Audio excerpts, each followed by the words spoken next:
White হাউসে Donald Trump ফেরার পর থেকে পারমাণবিক কর্মসূচি নিয়ে চাপে রয়েছে ইরান। সম্প্রতি এই কর্মসূচি নিয়ে আলোচনার জন্য একটি চিঠি পাঠিয়েছেন মার্কিন প্রেসিডেন্ট। এরপরই এক সংবাদ সম্মেলনে যুক্তরাষ্ট্রকে ইঙ্গিত করে রাশিয়া জানায়, ইরানের পারমাণবিক কর্মসূচিতে বহুপাক্ষিক প্রচেষ্টা রাশিয়া এবং চীনের অংশগ্রহণ ছাড়া সম্ভব নয়। এমনকি ওই সংবাদ সম্মেলনে ফ্রান্সকে নিয়ে বিস্ফোরক মন্তব্য করেছে রাশিয়া। হঠাৎ কেন এমন মন্তব্য? বিস্তারিত জানাচ্ছেন শেখ ফরিদ। ফ্রান্সের মার্সেইতে রাশিয়ার কনসুলেটে সম্প্রতি বিস্ফোরণের ঘটনা ঘটে। এমন দিনে এই বিস্ফোরণের ঘটনা ঘটল যে দিনেই রাশিয়া ও ইউক্রেন যুদ্ধের তৃতীয় বর্ষপূর্তি। এ বিষয়ে ফ্রান্সের সংবাদ মাধ্যম জানায়, দূতাবাসের বাগানে ছোড়া হয়েছে মলোটভ ককটেল। এতে কোনো প্রাণহানির ঘটনা না ঘটলেও দূতাবাসের কিছু সম্পত্তির ক্ষতি হয়েছে। মার্সেইলির দূতাবাসের এই হামলাকে সন্ত্রাসবাদী হামলা হিসেবেই দেখছে রাশিয়া। এই হামলার এক মাস পর এবার ফ্রান্সকে নিয়ে বিস্ফোরক মন্তব্য করেছে রাশিয়া।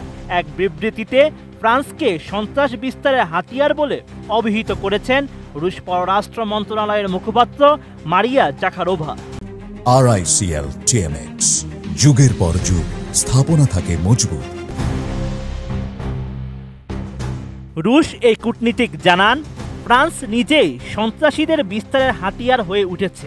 সন্ত্রাসবাদ কখন, কোথায় এবং কারা সংগঠিত করছে তা নির্বিশেষে মস্কো সর্বদাই সব ধরনের সন্ত্রাসবাদের তীব্র নিন্দা করে আসছে। ইউক্রেন যুদ্ধে বরাবরই কিয়েভের পক্ষেই থেকেছে ফ্রান্স। আবার ইউরোপীয় ইউনিয়নের সদস্য এমানুয়েল ম্যাক্রোর দেশটি। সম্প্রতি রাশিয়ার উপর নতুন করে কিছু নিষেধাজ্ঞা দিয়েছে ইউরোপীয় ইউনিয়ন। রাশিয়া ও ইউক্রেনের মধ্যে যুদ্ধের দামামা এখনও বেজে চলেছে। এই সংঘাতের মধ্যেই অজস্র নিষেধাজ্ঞার মুখে পড়েছে রাশিয়া। অর্থনৈতিকভাবে পুতিন সরকারকে ধাক্কা দেওয়ার লক্ষ্যেই এমন করেছে যুক্তরাষ্ট্র ও তার মিত্র দেশগুলো। তবে তাতে রাশিয়া খুব বেশি ধাক্কা খেয়েছে বলে মনে করছেন না বিশেষজ্ঞরা।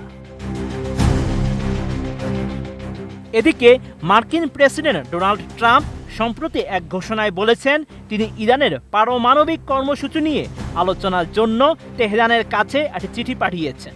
যদিও ট্রাম্প নিজেই তার প্রথম মেয়াদে ইরানের পারমাণবিক চুক্তি থেকে নিজেকে প্রত্যাহার করে নিয়েছিলেন। এ বিষয়ে রুশ পররাষ্ট্র মন্ত্রণালয়ের মুখপাত্র জানান, ইরানের পারমাণবিক কর্মসূচিতে বহুপাক্ষিক প্রচেষ্টার সম্ভাবনা রাশিয়া ও চীনের অংশগ্রহণ ছাড়া সম্ভব নয়, আর অবশ্যই বাইরে থেকে তাদের নির্দেশ দেওয়া যাবে না। এছাড়াও ইরানের পারমাণবিক চুক্তির বিষয়ে সব পক্ষের সঙ্গে গঠনমূলক আলোচনার জন্য মস্কো প্রস্তুত। Sheikh Farid, ATN news.